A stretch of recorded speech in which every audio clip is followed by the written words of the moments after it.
Le saviez-vous? 35 millions d'objets ont été perdus dans les transports en commun l'année dernière. Alors moi, je vais vous avouer quelque chose. Quand j'entends ça, ça me rassure. Parce que je passe mon temps à perdre mes clés. Chez moi, au laboratoire, au fond de mon sac. Partout, tout le temps. Et ça m'énerve. Ça m'énerve, et pourtant, ma thèse consiste à retrouver des clés dans le corps humain. Et oui, je fabrique des clés, des toutes petites clés. Des clés qui vont reconnaître des serrures présentes dans le corps humain. Ces serrures, ce sont des maladies. Et mes clés vont s'accumuler tout autour des cellules malades.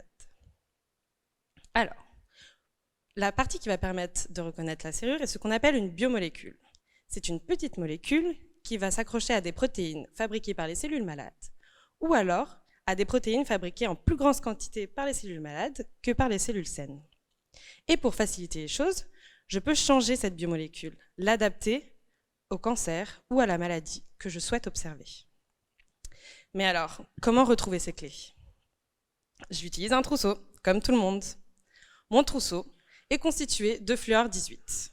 C'est un élément radioactif qui émet des rayonnements gamma. Les rayonnements gamma passent à travers les tissus. Alors pour les capter, je mets des caméras tout autour de mes patients. C'est ce qu'on appelle un scanner. Et ces caméras vont me prendre des photos. Les photos vont me donner la position exacte de mes clés dans le corps humain, leur position, mais aussi la quantité, voire même si les cellules ont migré vers d'autres organes.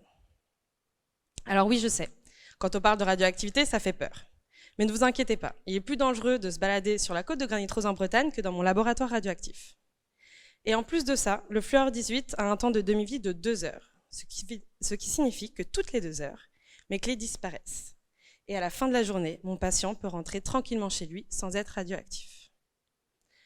Mais alors, comment faire si on doit opérer mon patient? Impossible de faire un scanner en direct live, on ne peut pas prendre de photos comme ça. Alors j'ai dû agrandir la clé. J'ai rajouté une molécule fluorescente qui brille dans le noir.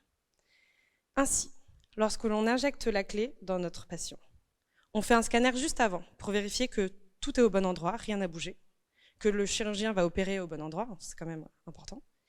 Et lorsque on ouvre le patient, on va avoir toutes les cellules malades qui vont s'illuminer comme des milliers de lucioles qui brillent dans le noir.